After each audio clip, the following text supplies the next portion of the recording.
Mr. Schimitt, I'm very curious about your spatial theory. Thank you. I even believe that the New World was found by the early whalers rather than Columbus. During the process of hunting whales, the whalers not only discovered an unknown land, but also realized that the world is a globe which could be controlled by them.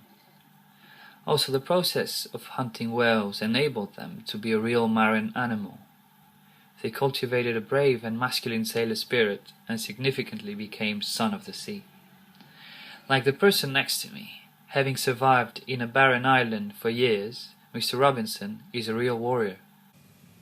Thank you for your appreciation. To be honest, I prefer living on an island, although I felt scared when I was cast away. The scariest moment was when I saw a set of footprints on the beach that were not mine. Humanity can be more unpredictable than nature, you know. I can understand what you mean for a sensitive person who does not have ambition and vanity. Living alone is much more brutal and difficult comparing to the person who used to live alone on the island. For James Joyce, the true symbol of British conquest is you, Miss Robinson, who cast away on a deserted island. He is a true prototype of British colonist, as Friday is a symbol of subject races. The whole Anglo-Saxon spirit in the Crusoes, the many independence, the unconscious cruelty, the persistence, the slow yet efficient intelligence, the sexual apathy, the practical, well-balanced religiousness, the calculating taciturnity. I can partly understand, for industry, the fact and nature of encouraged development outside his ocean, the pursuit of profit through adventure and liquidity. I was actually quite rich. I have huge profits in Brazil, and I have a lovely wife and children. Roaming around for me is not about chasing a fortune. I have a restless mood. You may call it the nature of wandering. It's a wandering spirit, or original sin. Yes, for some people say that that's my sin. They always say I'm dissatisfied with God or nature. It's not only my sin, but the whole of modern culture. I cannot agree. They always think my personal story is linked with the universal fable of humanity, but I think I deliberately and willfully caused my own misery. This is indeed a big topic, but I believe that trait to you, Mr. Robinson, as a representative of modern men, not too much in some case. After all, Britain was the first modern nation. Yes, the first spatial revolution conducted by land and sea, by Spain, like a sea lion lying on the beach, living by the ocean.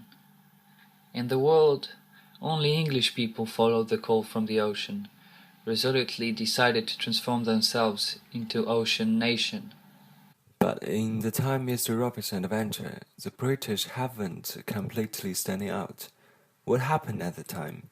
Like, what is the world's spatial condition? From them on, the earth was found as a sphere. People could fashion an idea of the void, which they could not do earlier. It is no exaggeration to affirm that all walks of lives and forms of existence, all the manifestations of man's creative genius, the arts, science and technology, had their share in the new idea of space. As a matter of fact, the great changes in the geographic image of our planet are but a superficial aspect of the deep-going mutations as suggested by the phrase spatial revolution, so rich in consequences.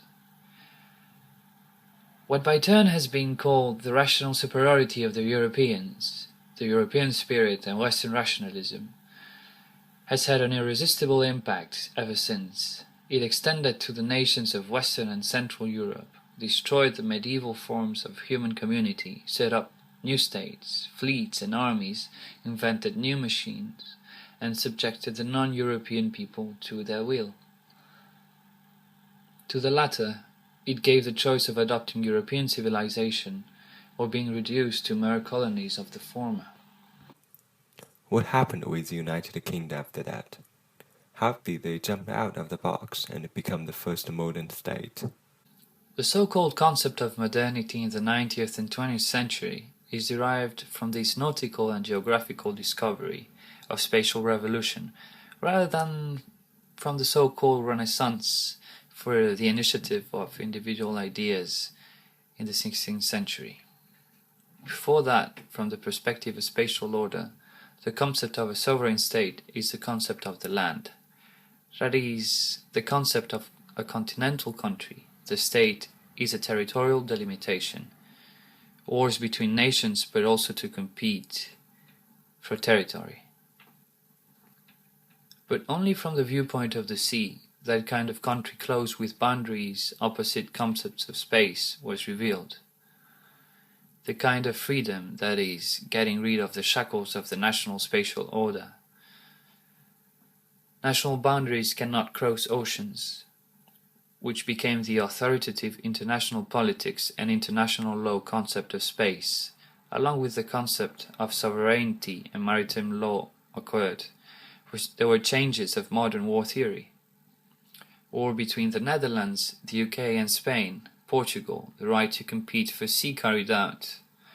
It is not the war for territory in the traditional sense that carried out to compete in the world market and trade initiative in war, but the religious wars intended the veil between Protestantism and Catholicism. And the core difference between modern war and the traditional land-ocean war is that modern naval warfare has a typical guerrilla warfare feature, relying on the environment, the sea, the use of the preemptive strikes, blockades, harassment, sanction and pirate raid style approach to small armed civil nations. The goal is not to seize the enemy's territory, but to capture the enemy's wealth and market interest, blockades and monopoly traders' road. This form of warfare, displayed obviously in the UK during the Rise time. Not like other European countries at the time, Britain didn't even have a national standing army, but only had one national mobilization system which could combine military and commerce, if necessary. But it is by virtue of this system of marine war the British emergence as world hegemony in the 19th century. This situation continued into the 20th century and treated the sea of global all become inland sea. Also started with the era of the nomos of the earth. That is, lead such a dominant historical narrative is bound to produce a so-called edge. Not only as the Silk Road trade route decline, but also as the concept of ancient relics. In this sense, we know that One Belt, One Road, driven by shift in historical imagination, actually contains the history and that ocean of modern history reversal. This is not going to deny the era of ocean, but to complete the marine era, which makes the ocean completely landlocked. Boundaries of land and sea will disappear. Inland will show its significance again in another way. Well, can you imagine another new world? What would happen if the earth became inverted? You mean if sea became land and land became sea? Oh, the first obvious thing is that a ship wouldn't be able to explore the whole world. Seriously. At least Leviathan wouldn't easily overcome Behemoth again, because Leviathan cannot cut off his supply line. It's really challenging.